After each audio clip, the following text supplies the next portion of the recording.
nanti di kehidupan akhirat atau di pengadilan akhirat Allah Subhanahu wa taala. Dan hadis ini jamaah sekalian pernah saya sampaikan mungkin kurang lebih 2 kali di suatu kajian, yaitu kajian subuh dan satunya kajian setelah Isya. Apa yang perlu kita renungkan dari hadis ini jamaah sekalian? Hadis ini dibawakan oleh Abu Hurairah radhiyallahu anhu, salah satu seorang sahabat yang banyak, bahkan ada yang mengatakan beliau ini salah satu sahabat yang paling banyak meriwayatkan hadis dari Nabi Muhammad sallallahu alaihi wasallam.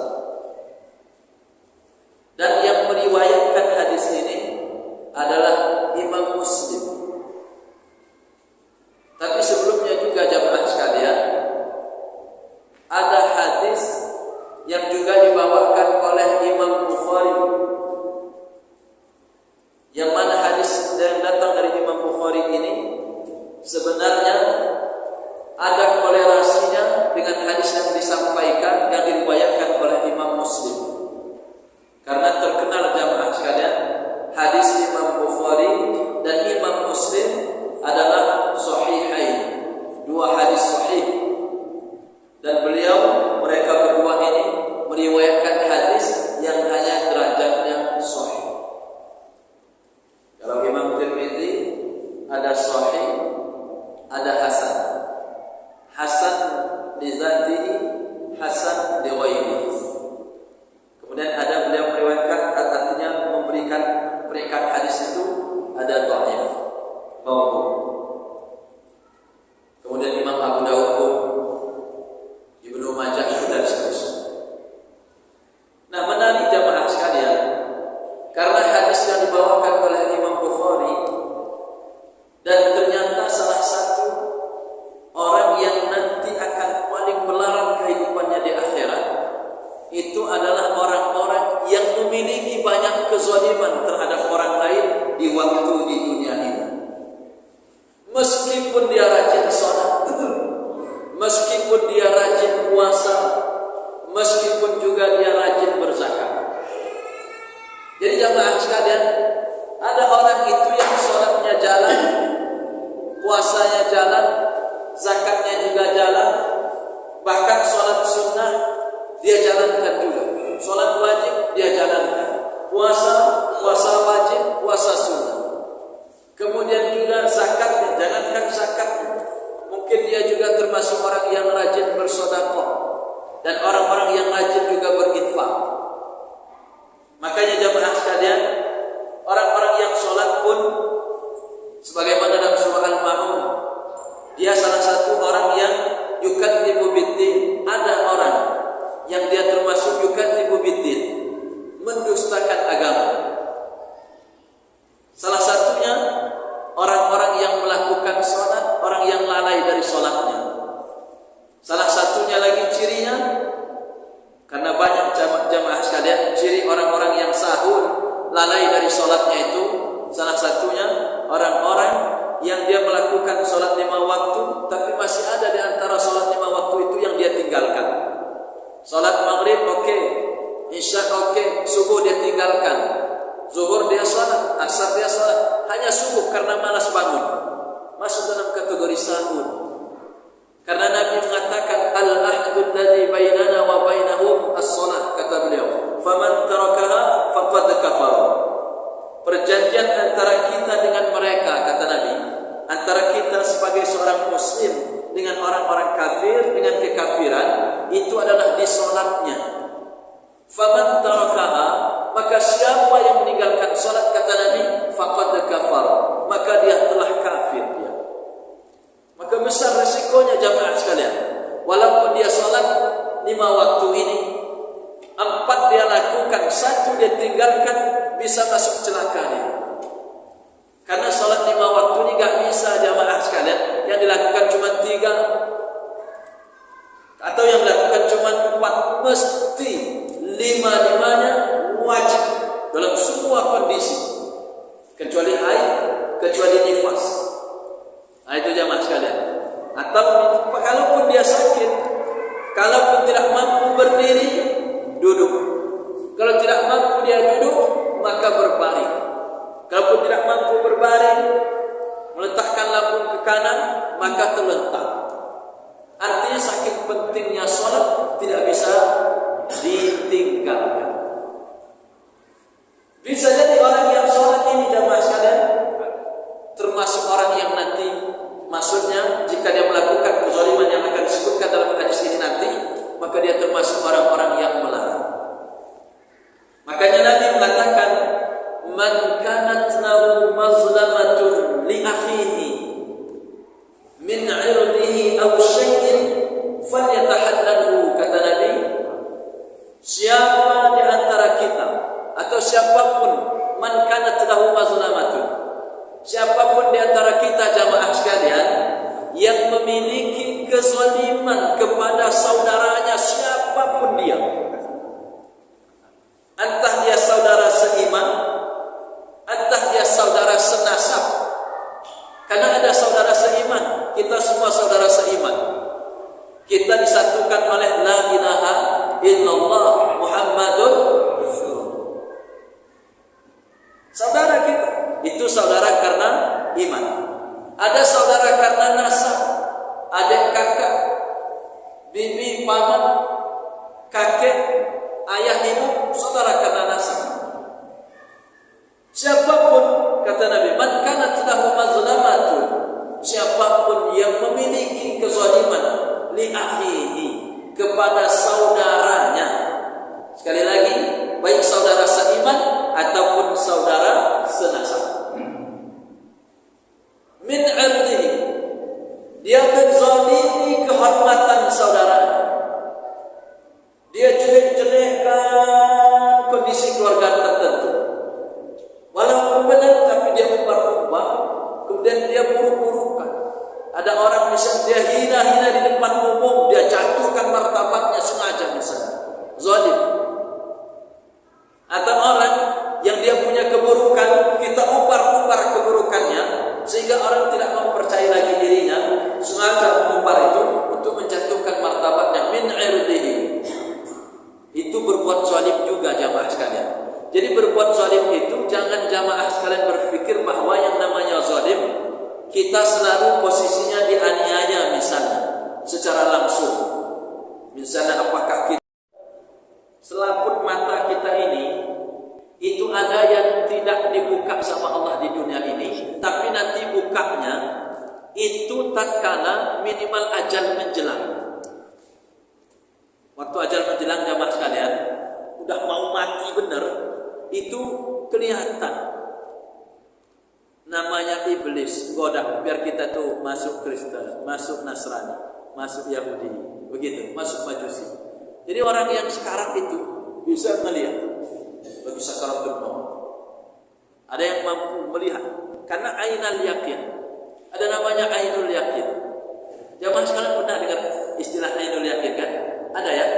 Ada. Mana ayat yang menjelaskan tentang itu? Surah At-Takatsur. Alhaakumut takatsur hatta zurtumul maqabir kalla sawfa ta'lamun. Terus thumma kalla sawfa ta'lamun. Terus kalla law ta'lamuna 'ilmal yaqin. Terus la tarawunnal jahim thumma la tarawunnaha 'ainal yaqin. Nah itu selaput mata ainul yakin. Walaupun ada tafsir yang lain. Itu artinya apa? Ada ainul yakin itu melihat langsung tersingkap selama ini yang tidak terlihat oleh mata kita. Sekarang jamaah sekalian, ada yang mampu melihat jin? Ada yang mampu? Gak ada kan? Yang mampu melihat jin, setan, malaikat, gak ada kan? Karena ada selaput yang Allah tutupi. Nanti waktu di akhirat itu akan dibuka sama Allah Subhanahu wa taala. Sehingga nanti mana malaikat Jibril ada kelihatan seluruh malaikat. Maka malaikat itu nanti akan akan berdiri bersaf-safan. Yauma yaqumur ruh wal malaikatu saffa la yatakallamuna illa man adina lahu rahman wa qala shawaba. Dalam surah An-Naba. Nanti malaikat pun berbaris bersaf-safan di padang mahsyar di hari kiamat. Bahkan iblis yang selama ini kita sering sebut tapi tak pernah melihat wujudnya, nanti akan nampak, oh ini iblis, oh ini yang namanya Fir'aun, oh ini yang namanya Qarun, oh ini yang namanya Haman, ini yang namanya Ubay bin Khalaf, ini namanya Umayyah bin Khalaf, dan seterusnya. Kelihatan. Bahkan kakek nenek dulu pun nampak. Nabi Adam pun sama, kita lihat. Bahkan kita, salah satu kenikmatan terbesar nanti jamaah sekalian di padang mahsyar itu kita mampu melihat wajahnya Allah Subhanahu wa taala. Hari ini ditutup semua itu. Karena apa? Karena Allah ingin menguji kita dengan perkara ghaib. Makanya orang bertakwa itu alladzina yu'minuna bil ghaib. Ya, itu orang-orang yang percaya sama perkara ghaib. Jamaah sekalian, yakin enggak adanya malaikat? Orang beriman. Yakin enggak dengan adanya surga neraka? Yakin? Pernah pernah lihat kan? Itu orang beriman. Yakin adanya Allah walaupun belum pernah lihat? Orang beriman. Yakin enggak dengan pahala dan dosa? Yakin. Orang beriman. Yakin enggak dengan nabi-nabi dan rasul yang turunkan sebelum Nabi Muhammad? Yakin. Orang beriman. Ghaib semua itu. Nanti ada saatnya waktu di padang mahsyar, di yaumul qiyamah, itu mampu kita melihat. Namanya ainal yaqin, bahkan surga neraka. Bahkan ada yang mengatakan di alam barzakh pun itu dah kelihatan. Makanya orang-orang beriman jamaah sekalian, di barzakh itu, di alam barzakh itu mereka selalu berdoa sama Allah. Kalau orang beriman, dia tahu tempatnya terakhir adalah surga, dia minta sama Allah, segerakan datang kiamat ya Allah, segerakan datang kiamat. Tapi orang-orang kafir saking takutnya diperlihatkan neraka, maka dia minta sama Allah, tunda kiamat, tunda kiamat, tunda kiamat. Kenapa? Saking nanti mereka akan tahu. Makanya orang-orang kafir jamaah sekalian, Allah katakan nanti kondisi mereka di padang mahsyar, inna anzarnakum 'adzaban qariba yawma yanzurul mar'u ma qaddamat yadahu wa yaqulul kafiru ya laitani kuntu turaba. Kalau begini kata orang-orang kafir, celaka kita. Mending dulu jadi debu, mending dulu jadi tanah, kata orang-orang kafir. Akhir dari surah An-Naba. Saking nanti jamaah sekalian nampak semua. Makanya ada ashabul yamin, ada ashabus shimal. Ada yang golongan kanan, ada golongan kiri. Yang paling menyesal benar itu yang golongan kiri. Terima kitab amal dengan tangan kiri. Nah, ada jamaah sekalian, termasuk siapapun, walaupun belum ketahuan di dunia ini yang pernah berbuat zalim, maka kata Nabi, innal muflisa, orang-orang sesungguhnya kata Nabi, orang yang paling merugi, orang yang paling melarat di hari akhirat nanti, min ummati, na'udzubillah, ternyata datang dari kalangan umatku, kata beliau. Orang ini rugi dia, melarat dia. Siapa dia? Ya'ti yaumal qiyamah, kata Nabi, dia datang pada hari kiamat nanti bi salatin wa siyamin wa zakatin, kata beliau. Orang ini menghadap Allah pada masa semua berbaris-baris. Bayangkan jamaah sekalian, salah satu nanti di padang mahsyar itu Allah memberikan naungan. Karena di padang mahsyar itu, kalau saya baca di huru hara akhir zaman, ada bukunya itu, ternyata nanti Allah ganti bumi ini, padang mahsyar itu, dengan bumi yang lain, luas dan luar biasa. Lantainya bukan tanah, tapi berupa kayak tembaga. Ini sebagian ulama mengatakan seperti itu. Sehingga bayangkan kalau tembaga di bawah, matahari kami kedarin min 1 mil di atas kepala kita. Panasnya luar biasa. Sementara jamaah sekalian, boleh di-searching, boleh di-googling. Jarak matahari dengan bumi, dari bumi kita ini sampai matahari, jaraknya sekarang di dunia kurang lebih 150 juta kilometer. Coba googling. 150 juta. Alangkah panasnya nanti jamaah sekalian. Allah turunkan di padang mahsyar matahari itu jaraknya 1 mil sama dengan 1,6 kilometer atau 1,7 kurang lebih begitulah.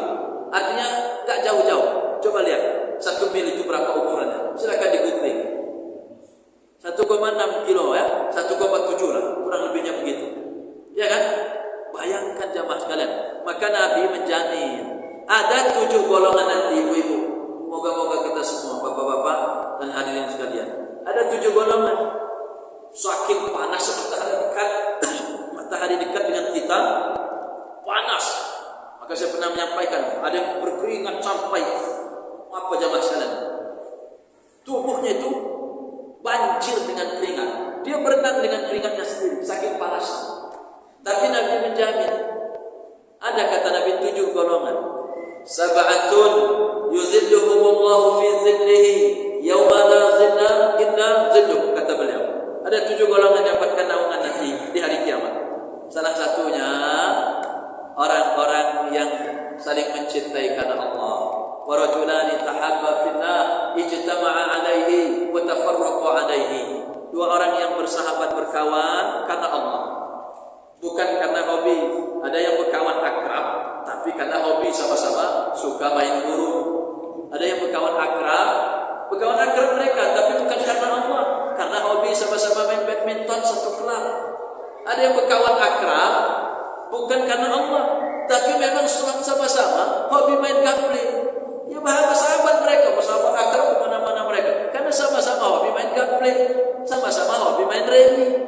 Bukan karena itu. Tapi mereka berdua ini bersahabat. Di mana ada kajian mereka saling calling, Pak, ayo ikut kajian. Oh iya ya, Pak, ada belajar ngaji, ayo. Berkumpulnya mereka karena Allah, pisahnya pun karena Allah. Ini 2 orang yang bersahabat. Mau laki-laki maupun perempuan, dapat dia nanti jaminan dinaungi oleh Allah Subhanahu Wa Taala di padang mahsyar. Siapa lagi berikutnya? Kalau mau dapat jamaah sekalian.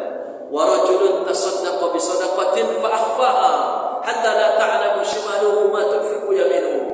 Yaitu seseorang yang bersedekah, diam-diam dia bersedekah, sampai-sampai tangan kirinya tidak mengetahui apa yang diinfakkan oleh tangan kanannya.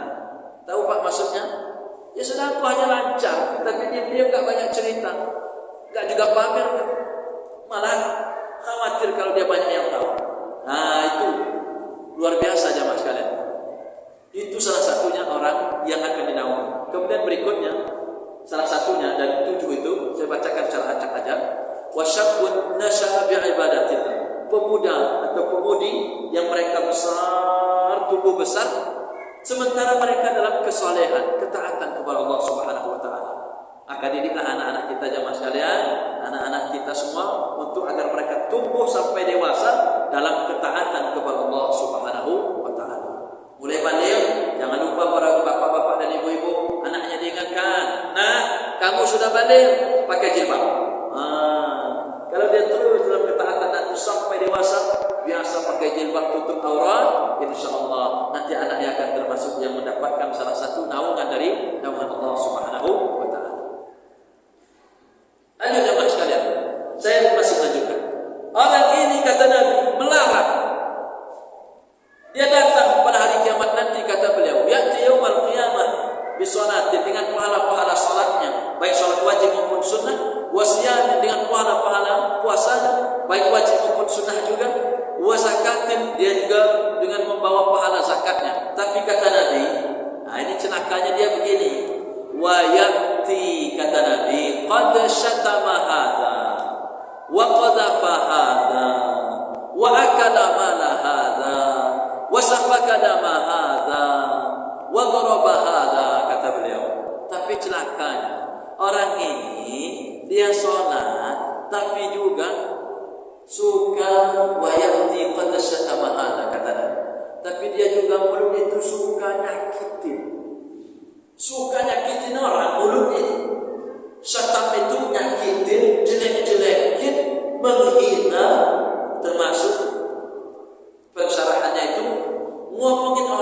belakang ngomongin. Itu namanya ghibah, gunjing, termasuk di sana.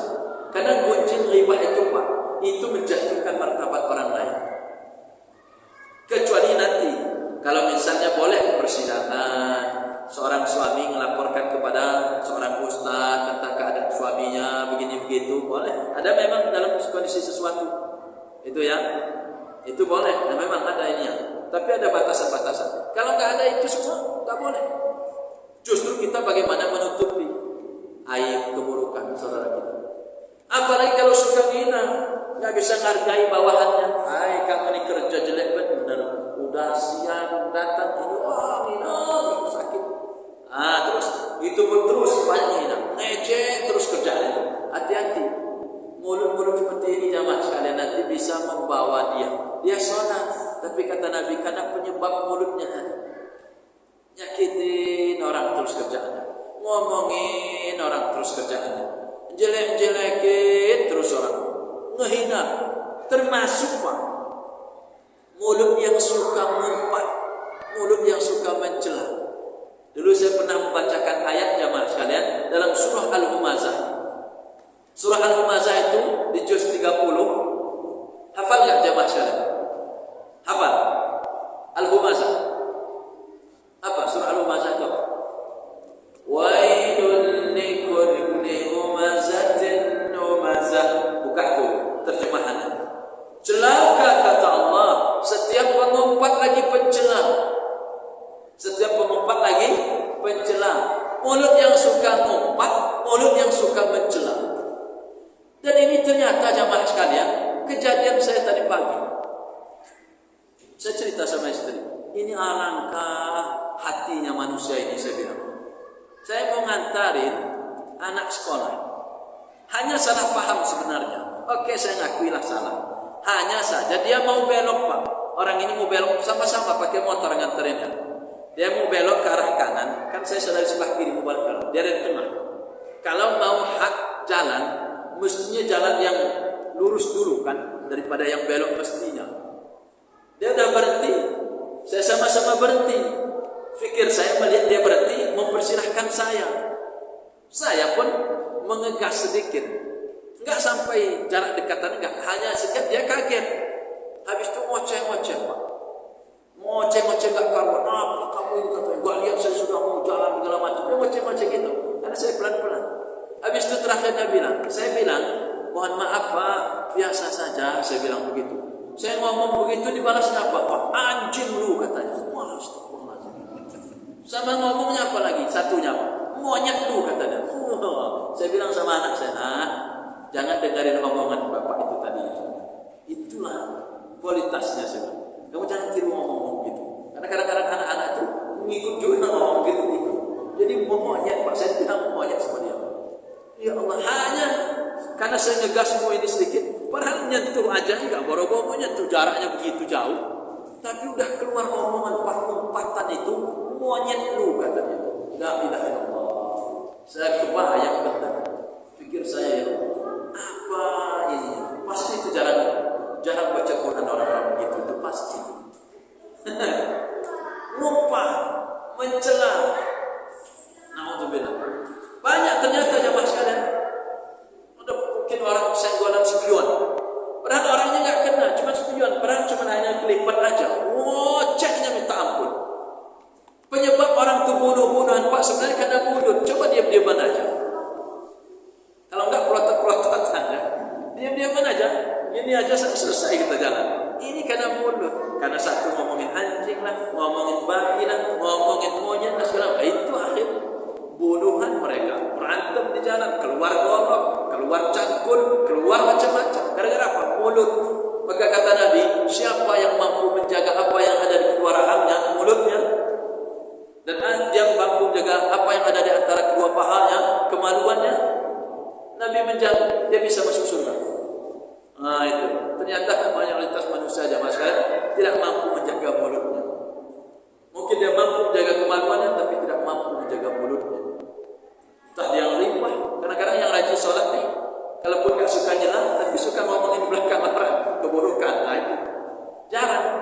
Maka jemaah sekalian, banyak itulah pentingnya kita habis sholat banyak-banyak mohon ampun, banyak-banyak istighfar.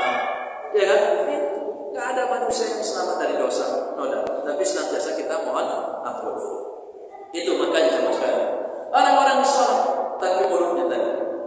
Wa qadhafa hadza, kata Nabi, dia juga suka nuduh-nuduh, mencela, sudah suka mencela, menuduh pula, nuduhin orang. Sukanya curiga aja.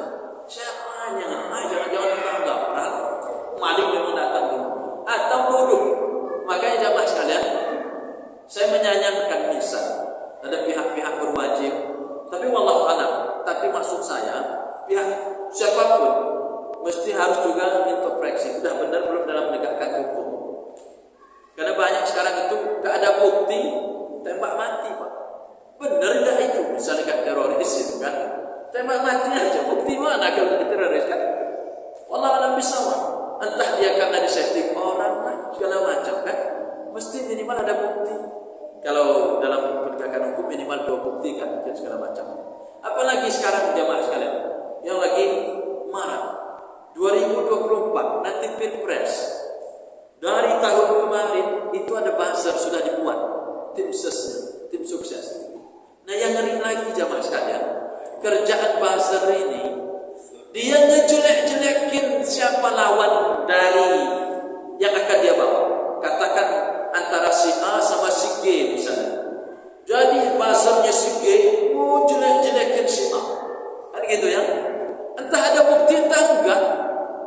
Kemudian bukti-bukti hoax pun disebar luaskan.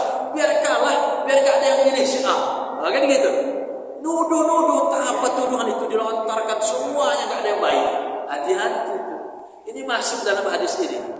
Sholat-sholatnya percuma nanti, zakat-zakatnya, puasa-puasanya, gara-gara cuan, gara-gara duit. Hati-hati. Maka hati-hati yang jadi buzzer-buzzer itu, hati-hati. Cari yang baik-baik.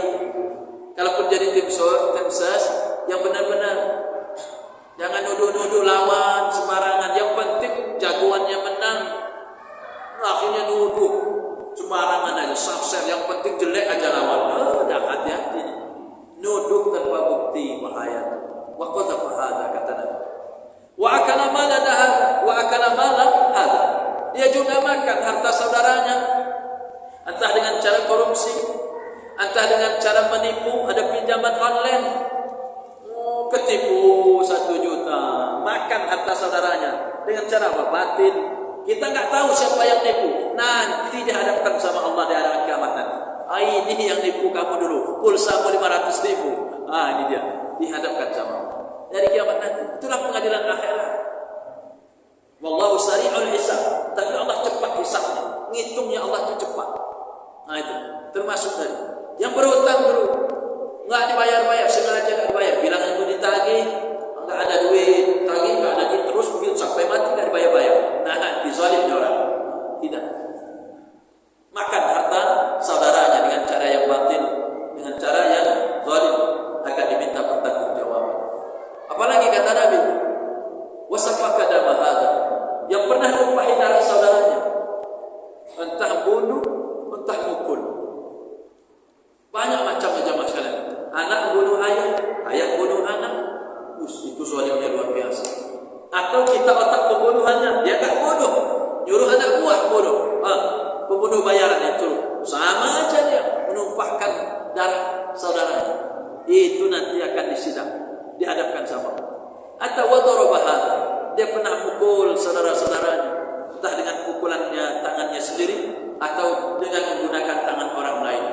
Sikut kanan, sikut kiri, jilat-jilat ke atas, injak yang di bawah, yang kawan jadi lawan, yang lawan jadi kawan. Yang penting nafsu duniawinya terpenuhi. Yang penting dia menjabat, enggak peduli. Kawannya jadi korban, ya Allah, dizalimi. Hati-hati, semuanya akan kita pertanggungjawaban. Maka kata Rasulullah SAW, fa yu'ta hadza min hasanatihi wa hadza min hasanatihi, fa in faniyat hasanatuhu qabla an yaqdiya ma alayhi ukhidha min khataayahum fa kurihat alayhi thumma turiha fi an-nar. Kalau nanti jamaah sekalian, maka yang akan terjadi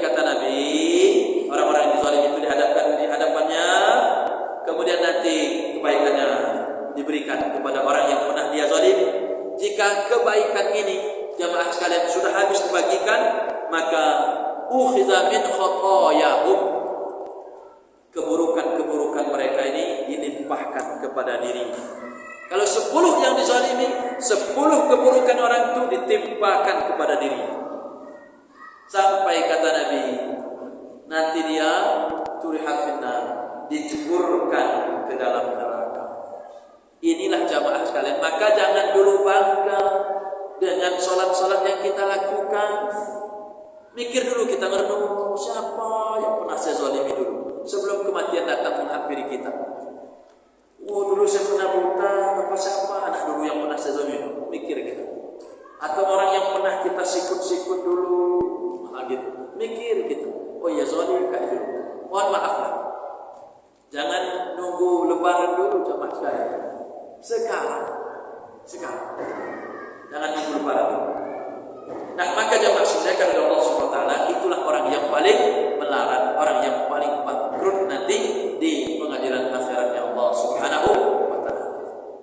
Wallahu a'lam bishawab. Jamaah sekalian, dipersilakan jika ada pertanyaan. Monggo silakan. Sambil saya minum dulu. Ada? Oke, silakan. Monggo Mas Adi.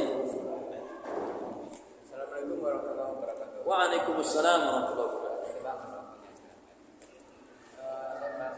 Kita bahas masalah salat yang tertinggal. Salat yang tertinggal. Pertama salat sunnah. Salat qobliyah subuh. Dengan sangat pentingnya, sangat bernilainya, maka dunia dan seisi sangat jauh kalah tertinggal dan dibandingkan dengan sunat.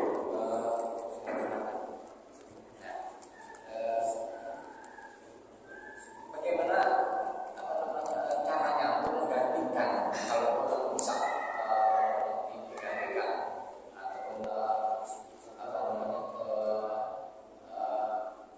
Salat sunnah yang tertinggal itu. yang kedua salat yang tertinggal juga masalah salat maghrib dengan salat isya sangat tipis sekali ya waktu jarak sendiri yang alami itu saya mengganggu tinggal jangankan untuk bergerak diam saja karena rasanya sulit karena menahan sakit. Sampai-sampai saya tayang saja nggak terpikir, saya pikirnya saya belum wudhu, sebenarnya saya nggak bisa sholat kan, Lupa. saya sampai habis waktu maghrib isya dan itu kan tidak tergantikan ya, kalau saya sampai isya pun saya nggak bisa tenang untuk mengkodolnya dan si maghrib tadi. Nah itu menggantikan yang tertinggal itu bagaimana kiatnya? Assalamualaikum. Pertama tentang qabliyah subuh. Memang sebagian ulama membolehkan karena saking besarnya pahala qabliyah subuh. Kalau seandainya kita nggak keburu, boleh nanti diqadha. Berarti selesai sholat subuh dia mengganti qabliyah itu. Itu ada yang berpendapat seperti itu, boleh digantikan ke yang lain.